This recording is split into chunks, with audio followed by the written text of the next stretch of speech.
Hi guys, welcome back to the podcast.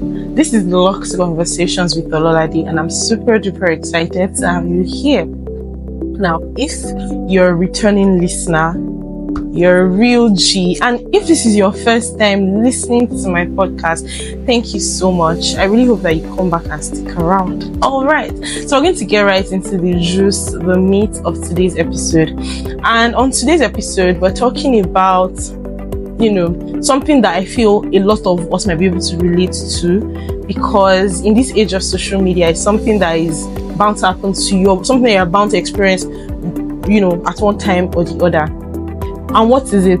This phenomenon of scrolling away on your phone, on social media, aimlessly, sometimes without even knowing what you're doing, before you now then realize that, I've been doing this, and we can call it maybe doom scrolling. We can call it doom scrolling. We can call it just wasting away, or maybe say social media dependency. There's so many ways to term it. So have you ever been in a situation where you just pick up your phone, probably to check something on Instagram? Because I'm saying Instagram because it's something I've experienced. I'm probably intentional, like I'm speaking to someone or just remembering something. I want to quickly check something just for information's sake, and then you just realize that 30 minutes you're still scrolling. You probably went there for one thing and just to go in and dash out, but then you're still scrolling, and then by the time you realize you've gone 30 minutes, 1 hour, you're on that app, probably wasting time that you'd have used to be very productive for something. So these are the issues, right? And it's even a good thing to realize that this is a problem, because it is a problem. It's not okay for something to have so much hold on you or on me, and then we don't know how to snap out of that or just stop that from happening. And really, that's what I want to talk about on this episode. Okay, so now let's talk about why scrolling on social media can be so addictive. The honest truth is, it's a simple answer. It was designed to be that way, because that's the only way that they can, the creators of these platforms can actually get, traction, can actually get anything worthwhile out of what out of what they've designed, out of what they've created. It is designed that way, and that's why there's all these algorithms in place where they literally know. The algorithm can tell what to get you hooked. Is it football you like? You will see football content. You will not want to leave that app. Is it fashion, lifestyle? You would see enough to feed you. You just keep feeding your eyes, and you keep looking at, this is something I like to see myself in. There's just that design, because at the end of the day, it's a psychological thing, and so sometimes there's also that fear of missing out on some certain trends. I can say this because it's something that I have been guilty of time and time again. Well, let me give you a very beautiful example. For me, I'm even very at this point in my life, when it comes to scrolling, because the app that had me on a chokehold was X, that's Twitter. It had me on a chokehold where things that do not concern me. Some people fighting one place, some people dragging themselves, things that, because you won't catch me on Twitter exchanging words or maybe telling somebody something. I don't even have conversations, except maybe with my friends. So I was in a season of my life where I would just be everywhere, every day I know what's going on. I'm trying to keep up with, it wasn't even I was trying to, I would just find myself scrolling and just so wasting my time trying to know what's happening on one G. So I don't know, I got to a point where I realized I wasn't okay. It was wasting my time, and apart from the fact that I was wasting my time, I felt overwhelmed. It's not okay. I don't think that our minds were designed, I don't think our mind is designed to just take on some kind of unnecessary information at once. I'm saying unnecessary information because there's some valuable information that might feel like a lot, but your mind can actually, have the capacity to take all of that in. And that's why sometimes you can even feel your mind doing nonsense. And sometimes that's what I find on Twitter for me at that time, And then I realized there was an issue, because I will now start feeling some type of way. Like, I wasn't just my head wasn't straight, and I knew that it was coming from somewhere. It was coming from all of that nonsense that I kept feeding myself with about one person. In fact, like, what's my business? Right. So one thing I had to do, I remember that I tried so many things. I tried to limit my screen time. It wasn't working, because the truth is, as long as I add that app on my phone, after a while I'll probably just remove those restrictions, because I can remove those restrictions by deleting those apps or something. So I think for me, what eventually worked was I had to just say, you know what, for this certain period of time, I'm going to delete this app. Like, I'm going to delete it in the sense, like, because you know one thing I now realized, like, mindless. I'm not even intentional. I'll just pick up my phone. I'm scrolling probably on something else, and the next thing I've clicked on Twitter. That was when I knew it was a problem. Like, that was an issue. And so I deleted the app. I can't remember when. It's been a while back. I deleted the app for a really long time. And what I found interesting is the first maybe moments, like first maybe few days after I deleted the app, sometimes truly I'll pick up my phone and I'll just realize that my hand is trying to look for something, and then I'm like, oh yeah, I've deleted the app, so you can't open it, you know. So I think I left the app for a really long time, maybe like months even. I didn't know what was going on. If there was any important thing that I needed to know, that somebody wanted me to know, they'll probably send me the link, and then I'll open like I'll open the web version and just look at it and be like, oh, okay, cool, and I'll close it and I'm out. You know, I think it's easier to dash in and dash out of the web version of the app, of the web version, right, rather than using the app. At least for me, that was what I found out. And eventually, you know, I came back, I reinstalled the app, but that moment, that break, that time that I already took off actually did something, because even now that I have the app on my phone, just maybe when I think like, it's actually now a mindful thing. It's no longer a mindless thing for me. If I want to open, you know, Twitter, my mind is there. I know, oh, I'm like, well, maybe I want to check something. I remember, I open it, check it, check my notifications, and I'm out. Unlike before, I was literally there all the time. And I think that, like, this thing I've shared, it might not necessarily work for you. Maybe there might be other ways for you to restrict your own self, right? But yeah, detoxing from some kind of spaces, be like, your own might not be Twitter. I mean, I'm saying Twitter because that was my experience. Yours might be Instagram, yours might be TikTok, or whichever other social media platform, you know, can get you that hooked. It's okay to, like, you know, come to yourself and then choose to become mindful about how you use these apps and how you use your time on these platforms. All right, so on to the next thing. Why exactly am I talking about this thing in the first place? You know, like I mentioned, I realized that all of that time that I was spending on these platforms was doing something to me, right? So what exactly are the things that can happen, like, when you spend so much time on these platforms? I'm right, and so that's why I am sharing this. So the first thing is, it can actually affect your mental health. And you might ask me how. Now, when you're scrolling, you know, one thing about these social media platforms is, if you're not, like, again, I think the key again really is being mindful. If you're not mindful, it is easy to look at the life that some other person is portraying, and then you're looking at it as a very ideal life. You know, you're comparing yourself with this person. Oh, this person is my age mate, and see what they are doing with their lives. Look how they are posting on Instagram. See where they are traveling to, and I'm here just, you know, in my own little corner of the world, and you're beating yourself up, you're feeling bad. Mind you, all of that scrolling that you're even doing on that person's page is probably giving them money, and it's giving you nothing. You're then becoming overwhelmed about things that you probably cannot even change by that action that you're doing at that time. Like, there's no productivity, it doesn't produce any value for you, just scrolling and checking other people's lives. And the funny thing is, a lot of times, yeah, people put on the internet what they want you to see. A lot of fake things are happening. I'm saying this thing because I remember far back as when I was in uni. This was like early days.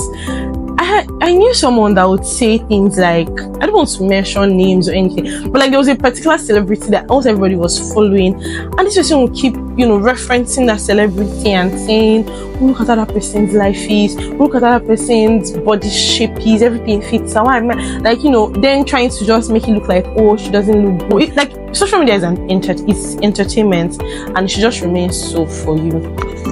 All right, so the next thing that doom scrolling and can do to you is it reduces your productivity.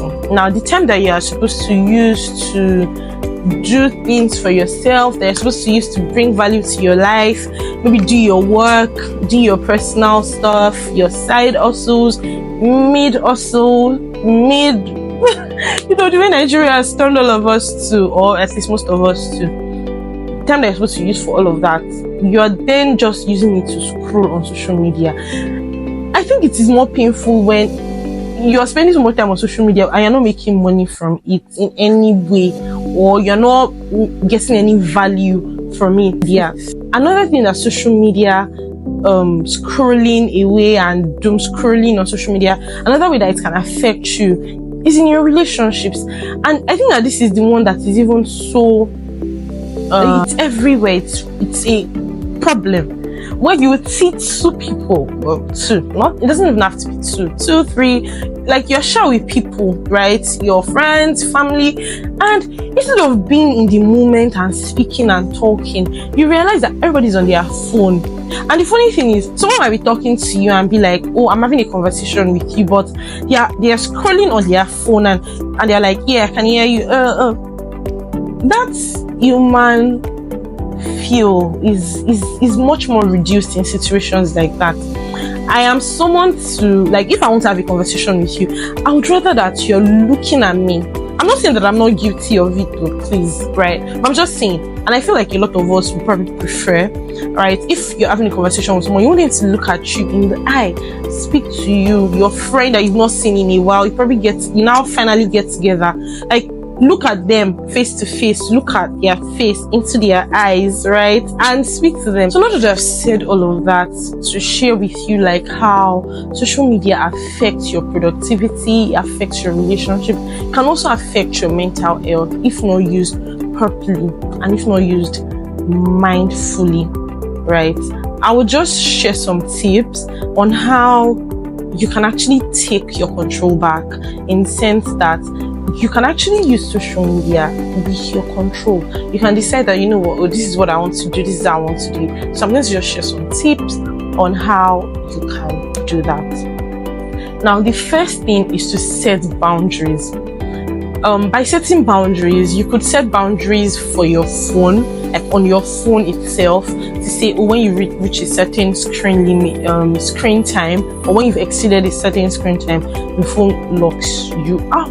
Another thing that is that Instagram also has the feature that when you scroll after a while, maybe you set a certain time, when you exceed that time, Instagram locks you out. And that's for people that probably have the issue of scrolling and doom scrolling on Instagram and just wasting precious time maybe on Instagram. You could also use some apps that can lock some other apps after a while. I think there's something like that. There's also the productivity app on your iPhone, where, or rather focus, there's also the focus app on your iPhone where you can say at this certain time, these are the apps that you want to work.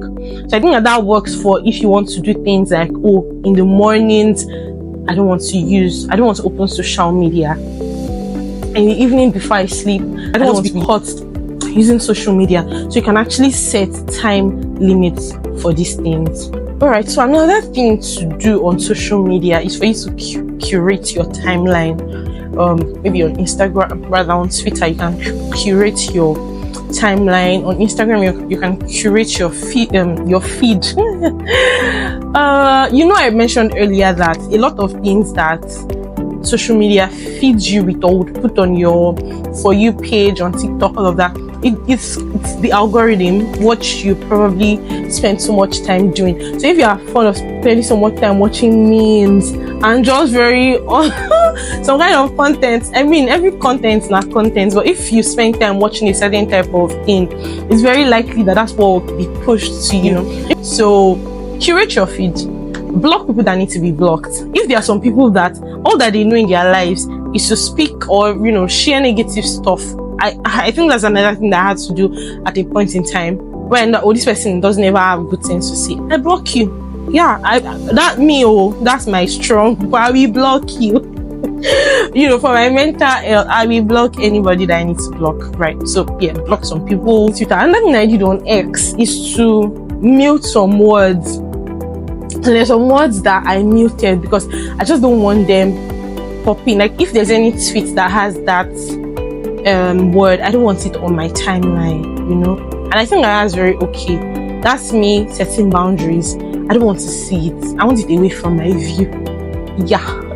As someone that I follow retweet something that you said that just doesn't sit right with me, I'll block the person that retweeted it and I'll block you so that I won't ever see anything that's coming from you on my timeline. Because if you can see this, I don't know what other kind of thing you'll be saying in the future, and I don't want to see it, so I'm gonna block you. All right, so on Instagram it might not necessarily be so straightforward as the way it is on X, but on Instagram, so you can also choose who you want to follow. Maybe if you don't pay attention to some certain kinds of content, after a while the algorithm will probably get the gist and stop showing you those things. I think there's this pop-up thing that comes up now when you watch a reel that says, oh, interested, not interested. If you probably click not interested, you probably not get that kind of content again. So things that really do not just add value to you, there's no point. Just block them off your feed and I think you'll be better for it. So another thing that you can do is to do a detox. I'll use that word in the sense that, or do a social media fast. You can fast from anything that distracts you, right? So if social media is distracting you from your life, because social media is not real life, so if it's distracting you from your life, do a detox, do a fast, and just stay away from it. Say you want to stay away from it for 3 days, for 7 days, for a whole day, really. How you can, to the best of your abilities at the end of the day, and you get better at it. You would know how to actually use social media more mindfully, right? So you can just decide to do a 7-day detox away from Instagram, away from X, away from TikTok or something. It could even be one at a time if you know that would just be too much for you. And if you are one of the strong people that you can just decide to do everything at once and just delete. For me, I can't fast from any social media platform if I don't delete it. So I'll delete it, and when I'm ready I will reinstall it again, or maybe not, as the case warrants. So yeah, that's something that you should actually try. You should actually try it out. Another thing that you can do is to replace that scrolling, that mindless scrolling that you do. Replace it with something more value, like something that will produce value to you. One thing that I did, I told you earlier when I was sharing how when I deleted Twitter from my phone, and very mindlessly I'll just find myself like on my phone trying to look for, I know there's something I'm trying to click, and I remember that, oh, I've deleted it.